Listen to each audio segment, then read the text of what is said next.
What we want to talk about just a little bit real quick is over pruning and the tendency for service providers to over prune.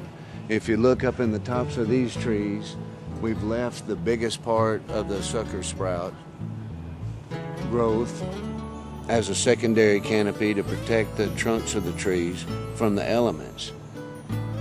If we over prune and take them all off anyways, they come back with a vengeance. So we work with the tree.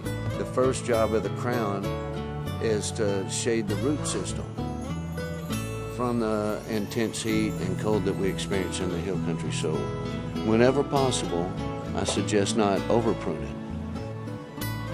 Historically, people have topped trees in the past to get the views that they wanted out behind their houses for the lake or the city views. For example, you can see the Capitol down there from inside this house is nice.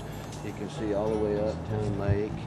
And well, anyways, a lot of times the best thing to do is just elevate the drip line and have a view through the tree opposed to topping the tree.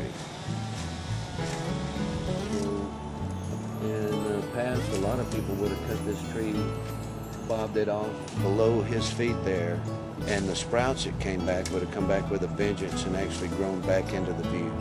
So in terms of aesthetics and longevity, the most proactive approach to that kind of pruning is through pruning that we call vista pruning.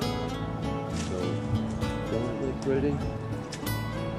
I tell you one thing I'd like to point out that doesn't have necessarily so much to do with individual tree care, but the fact that where we're located here in Austin, or as some people used to call it Waterloo, we're in such a transition zone where you've got the escarpment, the uplift, and the hill country here as the Colorado River comes down and through Austin and around, you transition into the coastal plains.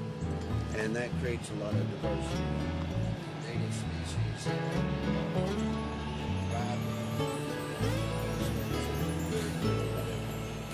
and the live oaks we have and the limestone here, opposed to the sandy loam or the blackland post oak gap even that goes from Austin all the way to the coast. So that's a beautiful way to think of it. And just about where 35 is, even this way, a little bit towards Barton Creek, is the last of the hills. From there it goes into coastal plains. So that's pretty cool. Look at that from space from sometime on satellite.